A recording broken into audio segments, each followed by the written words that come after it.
말씀을 통해서 하나님의 음성을 꼭 들으시기를 축복합니다. 본문 이사야는 지금부터 2800년 전에 활동했던 선지자 이사야를 통해 주신 하나님의 말씀입니다. 구약시대를 보면은 하나님의 일을 했던 사람들이 두 부류입니다. 하나는 제사장입니다. 그들은 성전에서 예배하는 일을 했습니다. 이스라엘 백성들을 대신해서 예배를 인도해 주었습니다.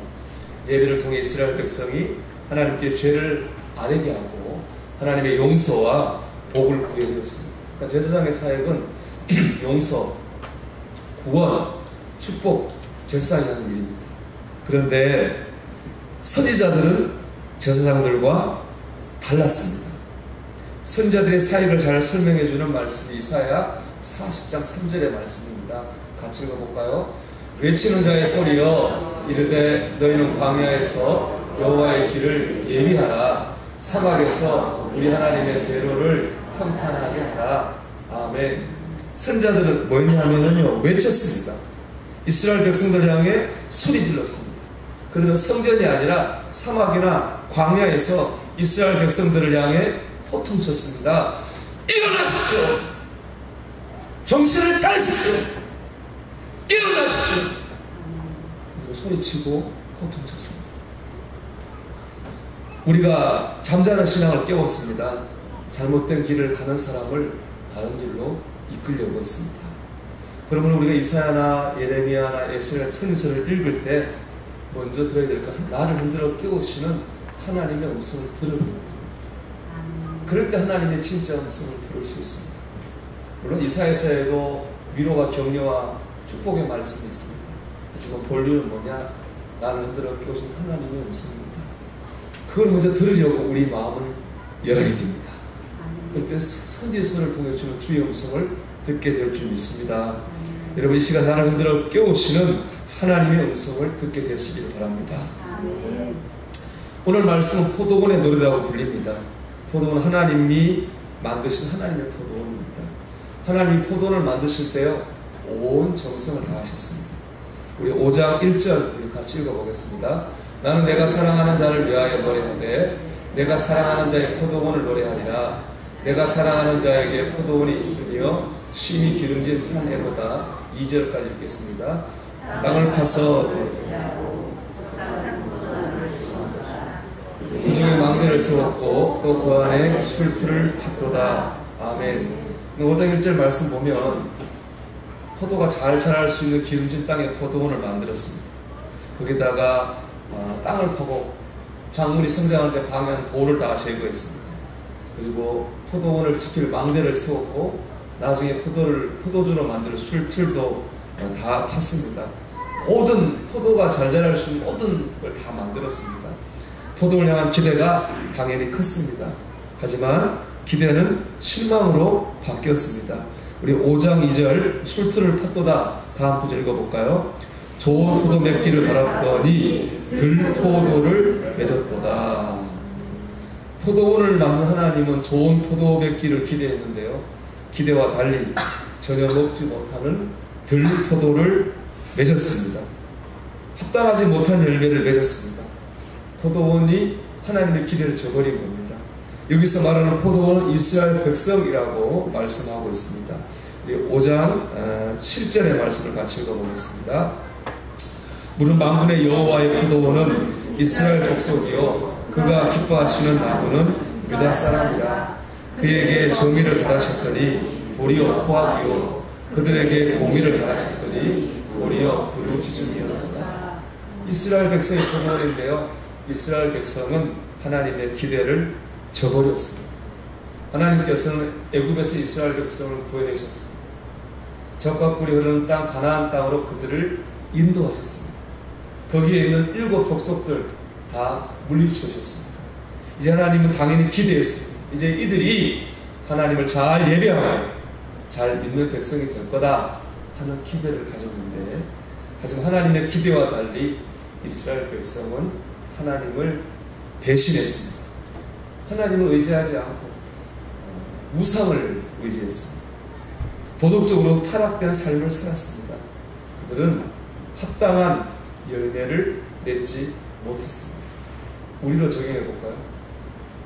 우리 요한복음 3장 16절 말씀 같이 읽어보겠습니다. 하나님이 세상을 이처럼 사랑하사 독생자를 주셨으니 이는 그를 믿는 자마다 멸망하지 않고 영생을 얻게 하려 하시니라. 아멘. 하나님이 저와 여러분을 사랑하셨습니다. 그래서 우리를 멸망하지 않고 구원받게 하시려고 하나밖에 없는 아들 예수 그리스도를 이 땅에 보내셨습니다.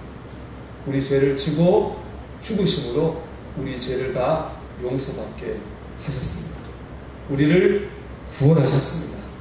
지옥의 저주에서 우리를 살리셨습니다. 그리고 성령으로 날마다 인도하십니다. 하나님이 우리에게 기대하는 삶이 어떤 것이겠습니까? 구원의 은혜에 감사하고 하나님 영광을 위해 사는 삶을 하나님은 기대하고 계실 것입니다. 여러분, 하나님 은혜에 합당한 열매를 맺고 살고 계십니까? 예수님의 희생을 헛되게 하는 그런 삶을 살고 있지는 않습니다. 오늘 본문이 우리에게 주는 질문이라고 생각합니다. 과연 우리는 합당한 열매를 맺고 있나요? 우리가 맺어야 될 열매는 많을 거예요. 말과 행동, 가정생활, 교회생활, 일상생활에서 맺어야 될 열매가 많을 겁니다. 저는 이 말씀 한 주간 묵상하면서 과연 서정은 이 시간 설교해야 되니까 우리 서정은의 교회 공동체가 맺어야 될 열매는 뭘까 한번 생각해 봤는데요. 우리가 맺어야 될 하나의 중요한 열매가 있습니다. 그건 뭐냐면 바로 예배의 열매입니다. 우리 교훈의 표는 예배가 목적이 되는 교회입니다. 예배를 잘 드리고자 하는 것이 우리 교회 올해 목표이거든요. 여러분, 예배는 올해 어떻습니까? 발전하고 성장하였습니까? 여러분, 예배가 성장하고 있습니까? 저는 광림교회에서 1년 조금 넘게 풀타임 사역자로 섬겨본 적이 있습니다. 짧은 시간이지만 참 많은 걸 배웠거든요. 그 중에 하나 배운 게 뭐냐 하면은 예배입니다. 제가 일산 광림교에 있었지만 한 달간 압구정동에 있는 일산 광림교 본당에서 인턴 과정을 거쳤습니다. 그때 제일 중요한 건 뭐냐, 예배 시간에 졸지 않는 거예요. 한 달 동안 하는 예배 드리는 거예요. 1부, 2부, 3부, 4부, 5부 예배를 드리면 다 똑같은 설교죠. 졸잖아요. 졸면 그날로 잘립니다. 저만 잘리는 게 아니고 부목사님도 마찬가지예요. 부목사님도 졸잖아요. 그날로 그만둬야 됩니다. 좀 잔인하다고 할지 모르지만 저는 방향은 맞다고 생각해요. 목회할 사람 예배 시간에 졸면 되겠습니까? 안 되죠. 평신도들은 가만히 있네. 그렇지 않습니다. 평신도들은 자르지를 못하니까 창피를 줍니다. 거기가 예배당 2,500석입니다. 2,500명 예배 드리는 거예요. 그 자리에 창피를 줍니다. 거기는 뭐 장로님이 권사님이 못 씁니다. 뭐 앞에서 왜 병든 닭처럼 졸고 있느냐. 누구든 그러니까는 졸 수가 없습니다. 예배 집중하지 않을 수가 없는 거죠. 그리고 참 저는 그것이 중요하다고 생각해요. 또 하나 제가 감동받은 것은 담임 목사님, 김선도 목사님이 늘 앞에 있으니까 보고 많이 봤습니다. 제가 갔을 때 거기 은퇴하기 직전에 연세가 많았어요. 근데 한 번도 앉아서 자세가 틀어진 적이 없어요. 늘 두 무릎을 모으고 집중하셨어요. 제가 여러분 오후에 우리 강사 볼 때 제가 예배드리고 보셨을 거예요. 저도 그 모습이 너무 좋아가지고 항상 자세를 바르게 집중하려고 노력하고 있습니다. 물론 외적인 모습이 다는 아닙니다. 하지만 속에 있는 마음은 자세를 통해서 밖으로 드러납니다. 또 바른 자세에서 바른 마음이 나올 가능성이 많습니다. 저 여러분 앞에서 이렇게 보잖아요. 일부 예배는 그런 분이 많이 왔지만 잘하는 분도 있지만 어떤 분은 좀 단단하고 힘들고 어떤 사람은 설교하는데 기지개를 피는 사람이 있습니다. 앉아있는데 삐딱하게 앉아있는 사람도 있습니다. 예배당에 들어가지고 대화를 하는 사람도 있습니다. 그러면 안 되겠죠. 그런가 하면은 일부는 보면은 일찍 와서 그래 조는 분도 가끔 있어요. 졸리는겠죠. 청년들 졸리겠죠. 아침 오니까. 뭐 어쨌든 이해를 합니다. 사는 거에 바쁘잖아요. 그죠? 얼마나 피곤하겠습니까? 그러니까 졸리겠죠. 그런 졸린 몸을 가지고 예배당에 나왔다는 것 자체 칭찬받을 만해요. 근데 저는 반대로 생각해요. 힘들게 나왔으니까 어렵게 나왔으니까 졸으면 안 된다고 생각해요. 이렇게 힘들게 나왔는데 뭐라도 얻어가야 되잖아. 뭐 받아가야 되잖아. 뭘 깨닫고 뭔가 느끼고 뭔가 축복을 받아가야지. 힘들게 나왔는데 졸다 가면은 어떻게 하겠어요? 저는 그 무엇보다 그게 정신의 자세에 있다고 생각해요. 저는 1학년 때 직장생활과 학교생활을 대학교 1학년 때요 경영했습니다. 학비도 없고 살 집도 없었기 때문에 그랬습니다. 올림픽 선수촌 아파트에 있는 지금 저 올림픽 공원 앞에 있는 거기 동사무소에서 구급 별정직 공무원으로 일했습니다. 하는 일은 주로 저녁에 출근해서 청소와 건물 관리, 건물이 꽤 컸거든요. 숲지, 낮에 남은 작물을 도와주는 일을 했습니다. 저녁 6시에 출근해가지고 그 다음날 아침에 태극 기다리고 6시에 퇴근을 했거든요. 바빴습니다. 제가 다니는 학교가 서대문구 냉천동이에요. 거기서 학교를 수업을 딱 마치자마자 열심히 빨리 걸으면 딱 15분 정도 걸으면 충정역에 도착해요. 거기서 저하고 잠실역까지 갑니다. 거기서 810도 열심히 뛰어 올라와가지고 813번, 813-2번을 타고 한 15분쯤 가면은 거기 공원 앞에 도착해요. 거기서 조금 빨리 가면은 딱 6시에 들어갈까 말까요. 못 들어갈 때가 막 혼도 많이 났죠. 그 바쁘지 않으면 그거 할 수가 없었어요. 그러니까는 참 늘 뛰다시피 했습니다. 또 밤에 아니니까 잠을 잘 못 잤어요. 잠을 보면 평상시는 2시간에 한 번씩 앞에서 비상연락망이죠. 전화 오면 그거 기록하고 그 다음에 또 전화하죠. 이렇게 태풍 불고 홍수 나면 1시간에 한 번씩 연락하고 쓸 것도 많기 때문에 잠을 잘 못 자죠. 그러니까는 늘 피곤했습니다. 쉬는 날은 딱 한 달에 한 번 쉬었어요. 한 달에 한 번 쉬는데 이게 중요한 건 주일날 못 쉬게 해서 평일날 쉬고. 문제는 뭐냐? 주일날 교회를 가잖아요, 제가. 근데 신학생인데 못 쉬는 거예요, 주일날. 제가 사무장님께 부탁을 드렸어요. 사무장님, 제가 그래도 신학생인데 교회를 가야 되지 않겠습니까? 그랬더니 사정을 했더니 감사하게 들어오셨어요. 그래서 교회 가게 하셨는데 중요한 건 어쨌든 그게 제가 근무지 이탈하는 거잖아요, 그 시간에. 오래 교회를 갈 수가 없어요. 근처에 있는 감리회 것도 별로 없더라고요. 찾아가지고 예배 드리고 예배 왔어요. 그런데 제가 그 1년 2개월을 일을 했거든요. 1년 2개월 동안에 한 번도 제가 예배 시간에 졸은 적이 없습니다. 예배 참 감사하게 들었어요. 근데 2학년 돼가지고 돈도 좀 모았고 학교 생활을 해야 될까 학교를 그 직장을 그만뒀어요. 학교 생활을 이제 열심히 해야 되니까. 이제 학교 생활 하니까 당연히 우리 조 여사님들처럼 신학생 전도사가 이제 교회를 나와 봉사를 했죠.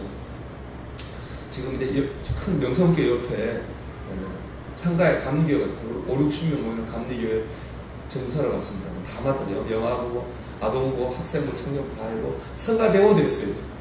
딱 간 첫날에 성가대원들이 제가 앉으라 할 때 그게 앉으면 안 된대요. 신학생 자리가 있대요. 거기 앉으셔야 된대요. 앉았어요. 봤더니 기둥기더라고요. 목사님, 우리 지금 신학 전사님 안 보여 내가 지금. 이런 게 안 보이는 자리. 안 보이는데 거기 가서 졸려요. 졸려요. 알고 봤더니 그건 목사님이 안 보이는 자리가 아니라 신학생이 조는데 조는 전도사가 안 보이는 자리. 마음 편하게 졸 수 있는 자리. 그 졸음의 역사거든요. 앉으면 졸려요. 거기. 제가 여러분 그 1년 2개월을 잠도 거의 못 자면 뛰다시피 해도 주일날 가서 잠을 안 잤는데 신학 전사하면 졸았어요. 여러분 자고 안 자고 제가 생각할 때 그래요. 이거는 육체의 문제 이전에 정신 자세의 문제, 마음의 문제. 왜 안 그렇습니까, 여러분? 마음이 어디서? 마음의 문제 좀 있습니다. 자세 문제 좀 있습니다. 나는 자도 돼! 나는 졸아도 그런 생각을 조는 거예요. 하지만 난 정신 바짝 차리고 예배해야 돼! 뭐라도 얻어가야 돼! 느껴야 돼! 잠이 안 오죠. 잠이 올 수 없어요. 마음의 자세이기 때문에 그렇습니다. 여러분 힘들게 왔잖아요. 어렵게 왔잖아요. 그죠? 정신 바짝 차리고 예배 은혜 받기를 바랍니다. 아멘. 살다 보면 부득이하게 주일날 예배를 참석 못할 때도 있습니다. 그럴 때는 수요 예배나 금요 예배 아니면 새벽 예배로라도 꼭 보충하셔야 됩니다. 여러분 예배는 우리가 하나님을 위해서 드려주는 게 아니잖아요. 그렇지 않습니까? 하나님이 드려주는 거 아니에요. 우리를 위해서 주신 축복의 시간이 예배인 줄이 있습니다. 그러면 다른 시간을 통해서라도 그 은혜와 축복을 보충해야 하잖아요. 그렇죠, 여러분? 그게 맞는 거 아니겠어요? 여러분, 그 주일을 못하면 수요일, 금요일, 새벽 예배를 통해서라도 하나님을 예배하는 가운데에 은혜를 보충하시기를 축복합니다. 아멘. 제가 이거는 11시 예배 때 하려고 했는데 우리 젊은 집사님들 저기 어디야 유아실에 있는데 권면하고 싶어요. 제가 보면은 남자들은 군대 가서 신앙생활 잘 어려워요. 여자들은 애 키울 때 신앙생활 제일 어려워. 하기 힘들어. 집중이 안 돼. 예배 드리는 데는 왔다 갔다 정신이 없어. 그런데 제가 교육학자 얘기 들어보니까요.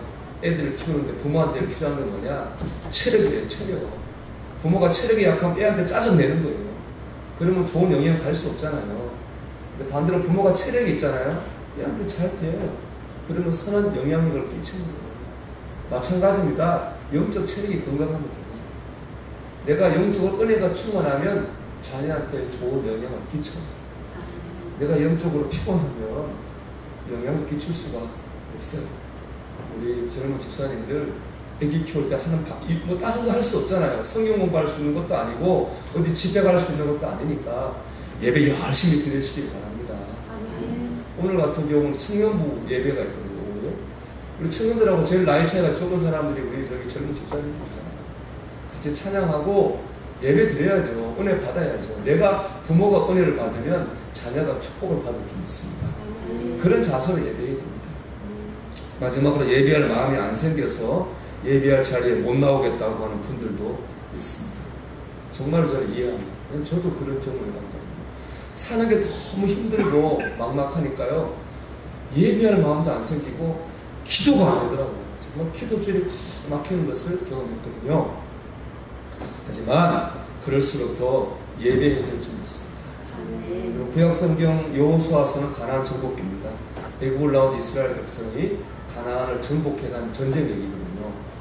우리로 적용하면 예수님 믿은 신자가 어떻게 하면 이 땅에서 승리할 수 있는가라고 하는 것을 얘기하는 거예요. 즐겁게 설교하는데 좋은 분이 있는 건 대단하다고 생각합니다. 이렇게 설교하면 좋으면 안 되죠. 정복기, 우리가 어떻게 이 땅에 승리할 것인가에 대한 주제가 여호수아거든요. 우리가 천국 갈 때는 세상에 사나이잖아요. 승리해야 되니까. 가나안 정복 전쟁에서 첫 번째 전쟁은 여리고성 함락 전쟁. 가나안이 뱀처럼 길게 생겼거든요. 여리고가 제일 가운데예요. 제일 전략적 요충지. 우리는 막 인천 상륙작전 같은 거예요. 이 요충지 여리고를 점령해야지 가나안 정복 전쟁을 승리로 이끌 수 있습니다. 근데 문제는 여리고성이 너무너무 강한 성이랍니다. 여호수아 6장 1절 한번 읽어보겠습니다. 다 같이 읽어볼까요? 여리고는 굳게 닫혔고 줄이 타는 자가 없더라. 아멘. 이 여리고가 굳게 닫혔다. 이 말은 여리고성을 객관적으로 묘사한 말이기도 하지만 여리고성을 바라본 이스라엘 백성들의 마음의 상태를 표현하는 말입니다. 문이 그냥 닫힌 게 아니잖아요. 어떻게 닫혔어요? 굳게 닫혔다고 했어요. 이스라엘 백성이 보기에 이 여리고성은 도무지 내 힘으로 넘을 수 없는 난공, 불락의 요새처럼 느껴지게 됐던 것입니다. 그게 바로 이스라엘 백성입니다. 그러니까 우리로 적용하면 이런 거예요. 여리고성 우리가 충만하고 승리하는 삶을 위해서는 꼭 뛰어넘어야 되고 해결해야 되는 문제입니다. 그런데 정말 내 힘으로는 해결이 잘 안 되고 이겨지지 않는 그런 문제 있잖아요. 이거 해결을 해야 내가 좀 충만한 삶을 살아요. 내 힘으로 해결이 잘 안 돼요. 이게 뭐냐? 바로 우리 인생의 여리고성입니다. 그런 여리고성을 함락하는데 하나님 주 작전 명령이 뭔지 아십니까? 여리고성을 돌아라. 하루에 한 바퀴씩.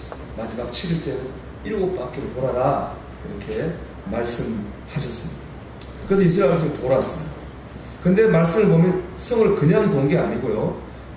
돈 게 아닌 걸 알 수 있습니다. 이 그림 사진 한번 볼까요? 이게 좀 보이실지 모르겠는데 여리고성을 돈 이 대형입니다. 제 앞에는 군대 갔어요. 그 다음에는 제사장 7이 양감 나팔 물소에 소뿔로 만든 소뿔로 만든 수양의 뿔로 만든 나팔을 그리고 그 다음에는 하나님이 여기 계신 하나님 임재를 상징하는 언약궤가 있어요. 그리고 제일 끝에 또 뭐가 있어요? 군대가 있어요. 그 그림을 놓고 보면은 양각 나팔을 분 일곱 제사장과 언약궤를 중심으로 앞뒤로 군대가 싸고 있어요. 군대가 보호하고 있는 거예요. 그럼 여기서 메인은 군대가 아니에요. 메인은 뭐예요? 하나님의 임재를 상징하는 언약궤와 양각 나팔. 전쟁하는데 군대가 메인이 아니에요. 군대가 이 언약궤와 나팔이 메인이라는 거예요. 언약궤 하나님 임재를 상징하는 건데요. 근데 양각 나팔이 중요해요. 왜냐하면 이스라엘 백성이 전쟁할 때는요, 은으로 만든 나팔을 불었지 양각 나팔을 뿔로 만든 나팔을 분 적이 있거든요. 우리 민수기 10장 1절 2절 말씀 볼까요? 여호와께서 모세에게 말씀하시되 은나팔 불을 만들 때 두들겨 만들어서 그것으로 회중을 소집하여 진영을 출발하게 할 것이라. 우리 4절 말씀 읽어보겠습니다. 하나만 볼 때에는 이스라엘의 천부장된 지휘관들이 모여서 올 것이며. 전쟁할 때 은나팔을 불었어요. 양각나팔은 언제 부느냐? 예배 드릴 때만 불었어요. 그런데 오늘 말씀 보면 이스라엘 백성들이 예배 드릴 때 부는 양각나팔을 불었어요. 하나님 예배 드릴 때 모시는 하나님 언약궤를 모시고 예배 드릴 때 부는 양각나팔을 불었어요. 그럼 이스라엘 백성은 그냥 여리고성을 돈 게 아닙니다. 뭐 하며 도는 거예요? 예배하며 도는 거예요. 하루에 한 번씩 예배했어요. 우리는 새벽 예배죠. 주일 7일째는 뭐 7번 예배했어요. 온전하게 예배한 거예요. 그랬더니 어떤 역사가 나타났습니까? 우리 여호수아 6장 20절 같이 읽겠습니다. 이에 백성은 외치고 제사장은 나팔을 불매 백성이 나팔 소리를 들을 때에 크게 소리질러 외치니 성벽이 무너져내리자. 백성이 각기 앞으로 나아가 그 성에 들어가서 그 성을 점령하고. 아멘. 예배할 때 여리고성이 무너졌습니다. 온전히 예배할 때 우리를 넘어야만 되는데 해결해야만 되는데 해결되지 않는 문제가 해결되는 역사가 나타나는 것입니다. 우리가 이 시간 온전히 예배하는 이 시간 우리 앞을 가로막고 있는 여리고성이 무너져 내리기 시작할 줄 믿습니다. 아멘. 이 예배는 힘들기 때문에 하는 게 아니라 힘들기 때문에 드려야 되는 것이 바로 예배인 것입니다. 여러분 예배할 때 하나님의 역사가 나타납니다. 아멘. 자, 여러분 한 여호와인데 우리 학생들도 있고 하니까 제가 다시 한번 제가 일상관계 전사했다고 했잖아요. 제가 거기도 다 맡았거든요. 다만 학생부 뭐 아동부처럼 다 맡았는데 학생들 좀 부흥하게 하려고 어떻게 할까 하면 영어가 좀 열풍이 있어요. 그래가지고 영어 선생님을 모셔가지고 영어 공부 잘하는 걸 주제로 부흥이라고 했어요. 그때 강사가 대성화관 강사였던 안형원이라고 하는 권사님이 오셨거든요. 그분이 양육권 감정을 들었습니다. 이분이 이제 압구정동에 학원을 했거든요. 친구하고 동업했는데 친구가 배신을 당한 거예요. 그래서 졸제 망했어요. 잘 살았는데 옥탑방에 4명이 모여 사는 그런 상태가 된 거죠. 한가하죠. 진짜 졸제 거지 된 거예요.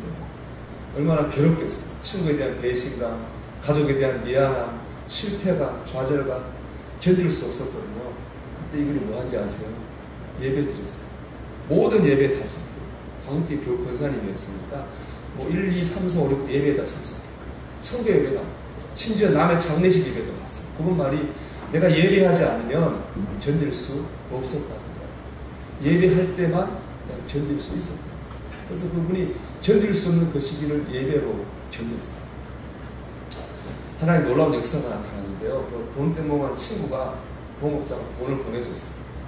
회개한 게 아니고 돈을 잘못 보냈어요. 거짓말 간적이 진짜 그렇게 됐어요. 그래서 이분이 물론 영등포에 학원을 차렸는데요. 그 양력에 보면 그때 우수 납세자 상인가 그걸 2번을 받았어요. 자기가 이제 하나님 은혜가 너무 감사해서 그때도 강사비도 안 받아가지고 그냥 봉사. 여러분 예배할 때에 우리 인생의 여리고성이 무너지게 될 줄 믿습니다. 마지막으로 중요한 거 있습니다. 지금 깨달아야 됩니다. 오늘 본문 5절과 6절은 합당한 열매를 맺지 못하는 이스라엘 백성을 향한 경고의 말씀입니다. 여러분 5절 같이 읽어볼까요? 이제 내가 내 포도는 어떻게 행할지를 너희에게 이르리라. 내가 그 울타리를 걷어 먹힘을 당하게 하며 그 담을 걸어 짓밟히게 할 것이고. 어떻게 합니까? 울타리를 걷어버리는 거죠.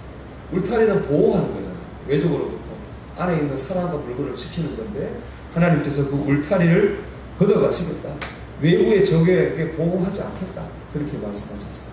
6절 같이 읽어보겠습니다. 내가 무엇을 황폐하게 하리니 다시는 가지를 자름이나 북을 돋우지 못하여 찔레와 가시가 날 것이며 내가 또 구름에게 명하여 그 위에 비를 내리지 못하게 하리라 하셨어요. 이번에 외부가 내부의 문제죠.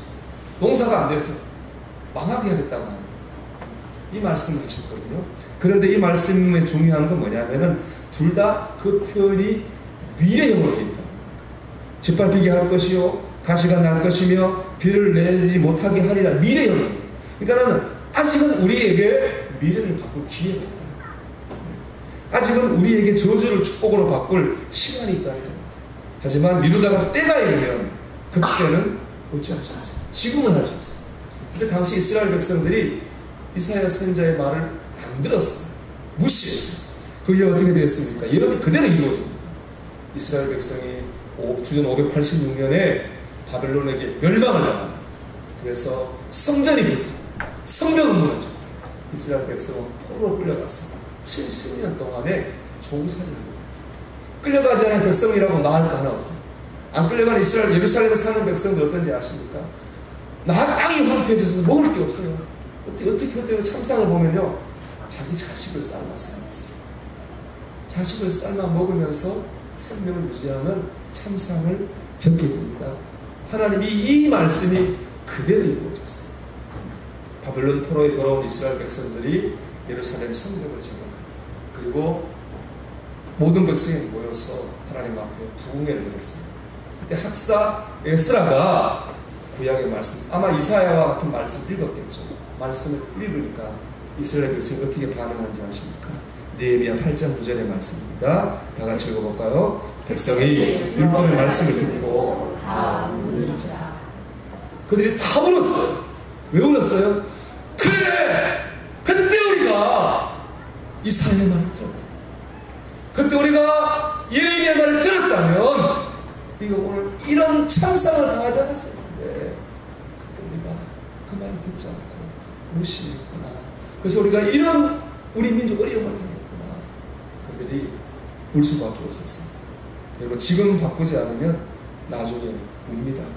하지만 지금 결단하면 나중에 웃습니다. 아직은 우리에게 시간이 있습니다. 아직 우리에게 기회가 있습니다. 우리에게 합당한 은혜의 열매를 맺으려고 할 때 우리의 미래가 복되게 변하게 될 줄 믿습니다. 은혜 합당한 열매를 맺어가는 저와 여러분 되시기를 주의 이름으로 축원합니다. 우리 찬송하겠습니다. 찬송가 552장을 찬송.